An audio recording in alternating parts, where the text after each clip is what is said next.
Good morning friends, welcome to our YouTube channel. Friends, आपका GST number अगर cancel हो गया है तो अब आपके पास आखिरी मौका है उसको चालू करने का। कब तक चालू करवा लेना है और अपनी रिटर्नें कब तक फाइल करनी है, इन सारी चीजों के बारे में आपके साथ आज डिस्कशन होने वाला है। वीडियो पे आगे चलने से पहले एक जरूरी इंफॉर्मेशन कि अगर आपने अभी तक जीएसटीआर 3B और जीएसटीआर 1 का जो वेबिनार होने वाला है 23 और 24 मई को, अगर आपने रजिस्ट्रेशन नहीं कराया है तो जल्द से जल्द रजिस्ट्रेशन करा ले इस नंबर पे कॉल करके, जिसके अंदर आपको जीएसटीआर 3B और जीएसटीआर 9 फाइलिंग जो करंट सिचुएशन में होना है उससे रिलेटेड सारी इंफॉर्मेशन, इंटरेस्ट कैलकुलेशन वगैरह जो है वो अच्छी तरीके से समझ में आ सके। अब देखते हैं कि अगर आपका जीएसटी नंबर कैंसिल हो गया है क्योंकि आपने अपनी जीएसटी रिटर्न्स नहीं फाइल करी हैं तो क्या होगा। तो आपको याद होगा जीएसटी काउंसिल की जो लास्ट मीटिंग हुई थी उसके अंदर एक बहुत बड़ा फैसला ये लिया गया था कि where registrations have been cancelled till 14 March 2020 application for the revocation of cancellation of registration can be filed up to 30 June 2020। extension of period of application as one time measure to facilitate those who want to conduct business। अगर आपका GST number cancel हो गया था 14 March 2020 या उससे पहले और आपने रिवोकेशन के लिए फाइल नहीं करा with in the time period, तो आपके लिए एक वन टाइम स्कीम लाई गई थी कि आप अपना रिवोकेशन जो है 30 जून तक फाइल कर सकते हैं और अपना जीएसटी नंबर दोबारा से चालू कर सकते हैं। लेकिन आपको यह ध्यान रखना है ये ऑप्शन सिर्फ उनके लिए है जो कि ये बिजनेस चालू करना चाहते हैं। कहने का मतलब है कि आपने एक बार रिवोकेशन कर लिया तो अब आपको आगे जो है सारे रूल्स को कंप्लाई करना होगा और रिवोकेशन को करने के लिए जो रूल 23 है उसको भी ध्यान में रखना होगा। तो रूल 23 क्या कहता है? A registered person whose registration is cancelled by the proper officer on his own motion. अब यहाँ पर दो चीज है, आपने अगर जीएसटी नंबर खुद से सरेंडर किया है तो उसका रिवोकेशन नहीं हो सकता, लॉ में प्रेस्क्राइब्ड है ही नहीं। अगर आपका जीएसटी नंबर डिपार्टमेंट के द्वारा कैंसिल किया गया है तभी आप रिवोकेशन फाइल कर सकते हैं।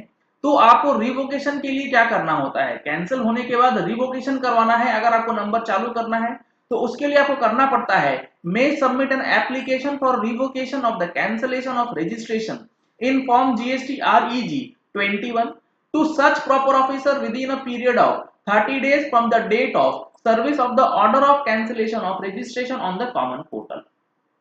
जिस दिन आपका जीएसटी नंबर कैंसिल हुआ, कैंसिलेशन ऑर्डर पोर्टल पे आ गया, उसके 30 दिन के अंदर अगर आप चाहते हैं तो उसको रिवोकेशन के लिए अप्लाई कर सकते हैं।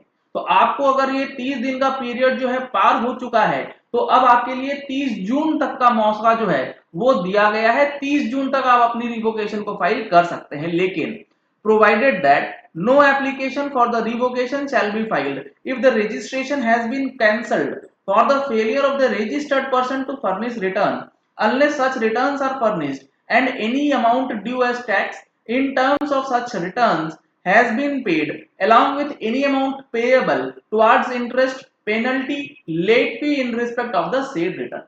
लेकिन अगर आपका जीएसटी नंबर कैंसिल हुआ है और कैंसिलेशन का जो कारण है वो है कि आपने अपनी रिटर्न्स जो है फाइल नहीं करी, तो आपको कैंसिलेशन को दोबारा से खत्म करने के लिए, रिवोकेशन फाइल करने के लिए सबसे पहला जरूरी काम ये करना है कि अपनी रिटर्न्स जो पेंडिंग है उसको फाइल कर लें।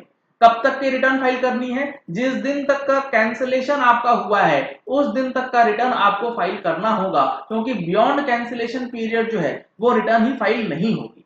तो सबसे पहला चीज, जिस दिन तक कैंसिलेशन हुआ है उस दिन तक का सारा रिटर्न फाइल कर दें, tax, interest, penalty, late fee सब जमा कर दें। उसके बाद रिवोकेशन के लिए अप्लाई करें जिसका टाइम पीरियड बढ़ा दिया गया है 30 जून तक। Provided further that all returns due for the period from the date of order of cancellation till the date of order of revocation of cancellation shall be furnished by the said person within a period of 30 days from the date of revocation। अब जिस दिन तक cancel हुआ था number उस दिन तक का रिटर्न तो आपने रिवोकेशन से पहले ही फाइल कर दिया। अब आपने रिवोकेशन भी फाइल कर दिया है और आपका जीएसटी नंबर दोबारा से चालू हो गया। तो जिस दिन आपका नंबर कैंसिल हुआ और जिस दिन आपका नंबर रिवोक हुआ उसका पीरियड, उस पीरियड की जो रिटर्न्स हैं वो भी आपको फाइल करनी है। उसको फाइल करने के लिए आपको फिर से 30 दिन मिलेंगे और वो 30 दिन आपको मिलेंगे जिस दिन आपका नंबर जो है दोबारा चालू होगा रिवोकेशन ऑर्डर आने के 30 दिन के अंदर आपको उस पीरियड की रिटर्न्स भी फाइल कर देनी होंगी। कुल मिलाकर ये बात है कि आपको अपना बिजनेस कंटिन्यू करना है, ऐसे आपके एक्शन से लगना चाहिए डिपार्टमेंट को, तभी आप रिवोकेशन के लिए अप्लाई करेंगे।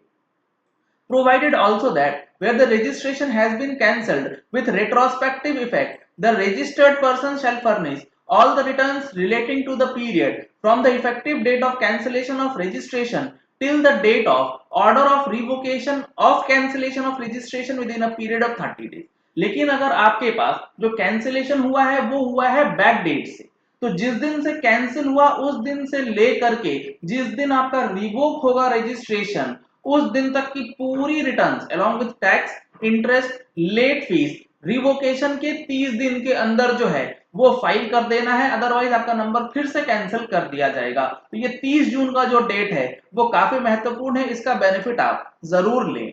Where the proper officer is satisfied for reasons to be recorded in writing that there are sufficient grounds for the revocation of cancellation registration, he shall revoke the cancellation of registration by an order in form GST REG 22 within a period of 30 days from the date of receipt of application। जैसे ही आप revocation file करेंगे उस दिन से लेके अगले 30 दिन के अंदर आपके पास रिवोकेशन ऑर्डर आएगा इन फॉर्म GST REG 22। जब REG 22 आपको रिसीव हो जाए, समझ लीजिए कि आपका नंबर चालू हो चुका है और उसके 30 दिन के अंदर आपको अपनी रिटर्न जो है फाइल कर देनी है। The proper officer may, for reasons to be recorded in writing under circumstances other than those specified in clause A by an order in REG 05, reject the application for the revocation। जब आप revocation file करेंगे तो department आपसे जानकारी भी लेगा, अगर वो सेटिस्फाइड नहीं होता है तो आपका रिवोकेशन वाला एप्लीकेशन जो है वो रिजेक्ट भी किया जा सकता है, उसमें कोई दिक्कत नहीं आएगी। इसीलिए जब आप रिवोकेशन फाइल करें तो उससे पहले जो मैंने आपको इंफॉर्मेशन शेयर करी है कि रिटर्न वगैरह फाइल कर लें, वो जरूर कर लें। रिटर्न फाइल करने में कोई दिक्कत है तो कल का वेबिनार और परसों का जो वेबिनार होने वाला है वो काफी महत्वपूर्ण होगा, आप उसका बेनिफिट जरूर ले सकते हैं। The proper officer shall before passing the order, जब रिजेक्शन की बात आएगी तो उससे पहले आपको एक नोटिस दिया जाएगा REG 23 में और बताया जाएगा कि एप्लीकेंट ये बताएं कि आपका जो रिवोकेशन एप्लीकेशन है वो रिजेक्ट क्यों ना किया जाए, और जो नोटिस आएगा उसका जवाब आपको 7 दिनों के अंदर देना है इन GST REG 24। अपॉन रिसिप्ट, जब आप REG 24 के अंदर रिप्लाई दे देंगे उसके बाद जो है ऑफिसर उसके ऊपर उचित कार्रवाई करते हुए 30 दिनों के अंदर अंदर या तो आपका कैंसिलेशन जो है उसे खत्म करेगा या आपका रिवोकेशन जो है उसे रिजेक्ट कर देगा। तो ये पूरा प्रोसेस आपको समझना होगा revocation of cancellation of registration के लिए, क्योंकि ये आखिरी मौका, लास्ट चांस दिया गया है जिनका भी रिवोकेशन मिस हो गया था और जो अपना बिजनेस जो है वो चालू रखना चाहते हैं। तो चलिए इस वीडियो को यही एंड करते हैं। आशा करते हैं कि आपको ये वीडियो पसंद आया होगा। अगर आपको ये वीडियो पसंद आया तो इस वीडियो को लाइक और शेयर करना मत भूलिएगा ताकि मैक्सिमम लोगों तक ये इन्फॉर्मेशन पहुंच सके कि जीएसटी के अंदर अगर आपका रजिस्ट्रेशन कैंसिल हो गया है तो उसको रिवोक करने का लास्ट चांस कब है और क्या आपको प्रोसेस फॉलो करना है उसको दोबारा चालू करने के लिए।